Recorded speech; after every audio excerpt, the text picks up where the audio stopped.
تو اللہ کا شکر ہے اس وقت اسلام عام ہے، دین عام ہے، ہمارے سامنے موجود ہے، سکھانے والے سیکھنے والے موجود ہیں، لیکن آج ہمارا جوان جو سیکھنے کے لیے تیار نہیں ہے۔ اگر نبی کی سیرت کے جلسے میں آ کر یہ چیزیں اپنے پلے باندھ لو، دل میں ڈال لو،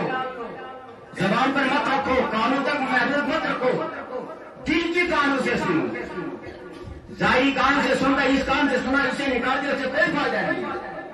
فائدہ تب ہے جب یہاں سے تم نکلو، جو بات یہاں کہی جائے اس کے اوپر عمل کرنے کی کوشش کرو، تب تو فائدہ ہے۔ اگر یہاں سنا، کھایا پیا اڑایا، وہاں یہ جا کر ابھی جا کر یہاں پر موبائل کھول لیا،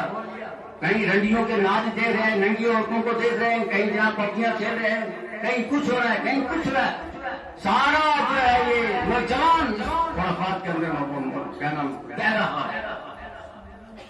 تو میرے دوستوں کو یہی چیزیں ختم کرنے کے لیے جناب محمد صلی اللہ علیہ وسلم تشریف لائے تھے، اور آپ نے جس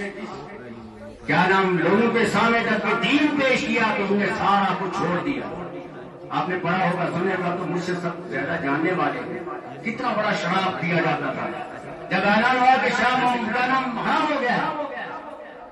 تو 40-50 سال تک شراب پینے والوں نے اپنے مٹکے سب زمین میں پھینک دیے۔ مدینے کی گلیوں میں شراب ایسے بہ رہا تھا جیسے پانی بہ رہا۔